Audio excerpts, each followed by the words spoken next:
एक समय की बात है। किसी एक राज्य में हरिशंकर नाम का राजा राज करता था।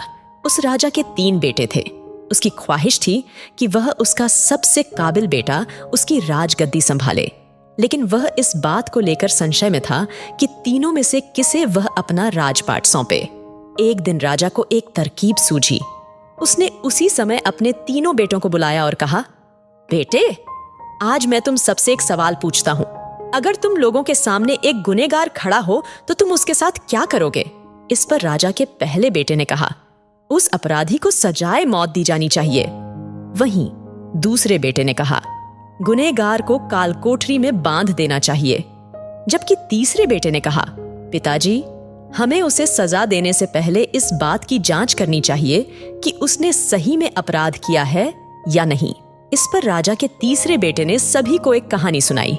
एक राजा था जिसके पास एक बुद्धिमान तोता था। एक बार उस तोता ने महाराज से कहा, मुझे अपने माता और पिताजी के पास जाना है। राजा ने उसकी बात नहीं मानी, लेकिन तोता ने हार नहीं मानी। वह लगातार महाराज से जिद करने लगा कि मुझे माता पिता के पास जाने दें। अंत में राजा ने तोते की बात मान ली और कहा, ठीक है, तुम अपने माता पिता से मिलकर आओ, लेकिन वहां ज्यादा दिन नहीं रुकना। राजा ने तोता को केवल 5 दिन की अनुमति दी और कहा, तुम 5 दिन में अपने परिवार वालों से मिलकर लौट आना। इसके बाद तोता 5 दिन के लिए अपने माता पिता के पास चला गया। 6ठे दिन जब वह राजा के पास लौट रहा था तो उसने सोचा कि क्यों न वह महाराज के लिए कुछ उपहार ले लिया जाए। फिर वह पर्वत की ओर निकल पड़ा। दरअसल वह महाराज के लिए अमृत फल लेना चाहता था। वहां पहुंचते पहुंचते रात हो गई। तोता ने पर्वत पर पहुंचकर फल तो ले लिया, लेकिन रात हो जाने के कारण वह आगे नहीं बढ़ा और वहीं रुक गया। उस रात जब तोता सो रहा था तभी एक सांप वहां आया और उसने राजा के लिए गए अमृत फल को खाने लगा। सांप ने फल को खाया, इस कारण उस फल में जहर फैल गया था। हालांकि तोते को इस बात की भनक तक नहीं थी। अगली सुबह जब वह जगा तो फल लेकर महल की ओर चल पड़ा। जब वह महल पहुंचा तो खुशी खुशी सीधे राजा के पास गया और कहा, महाराज, मैं आपके लिए यह अमृत फल लेकर आया हूं। आप इसे खाएंगे तो सदा के लिए अमर हो जाएंगे।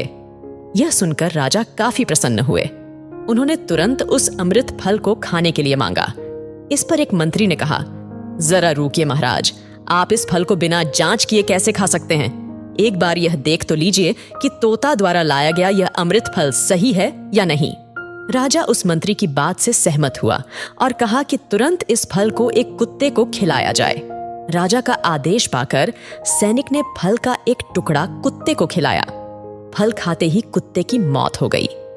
यह देखकर राजा गुस्से से आग बबूला हो गया। उसने क्रोध में आकर तलवार से तोता के सिर को काट दिया, साथ ही फल को फेंकवा दिया। कुछ साल बाद ठीक उसी स्थान पर एक पौधा निकल आया। यह देख राजा को लगा कि यह उसी जहरीले फल का पौधा है। उसने सभी को आदेश दिया कि उस पेड़ का फल कोई नहीं खाएगा। कुछ दिन बाद एक वृद्ध व्यक्ति उस पेड़ के नीचे आराम करने के लिए रुका।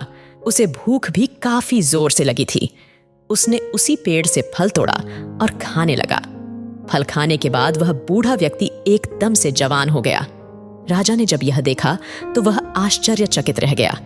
उसे समझ आ गया कि वह फल जहरीला नहीं था। उससे बहुत बड़ी गलती हो गई। उसने बिना सच्चाई जाने तोता को मार दिया। इसे लेकर उसे काफी पछतावा भी हुआ। इसके लिए वह मन ही मन खुद को कोसने लगा। इधर तीसरे राजकुमार की कहानी खत्म होने के बाद राजा हरिशंकर ने उसे ही अपना उत्तराधिकारी नियुक्त किया। इसके बाद राज्य में जश्न मनाया गया। कहानी से सीख। इस कहानी से हमें यह सीख मिलती है कि हमें कभी भी बिना जांच किए किसी को सजा नहीं देनी चाहिए।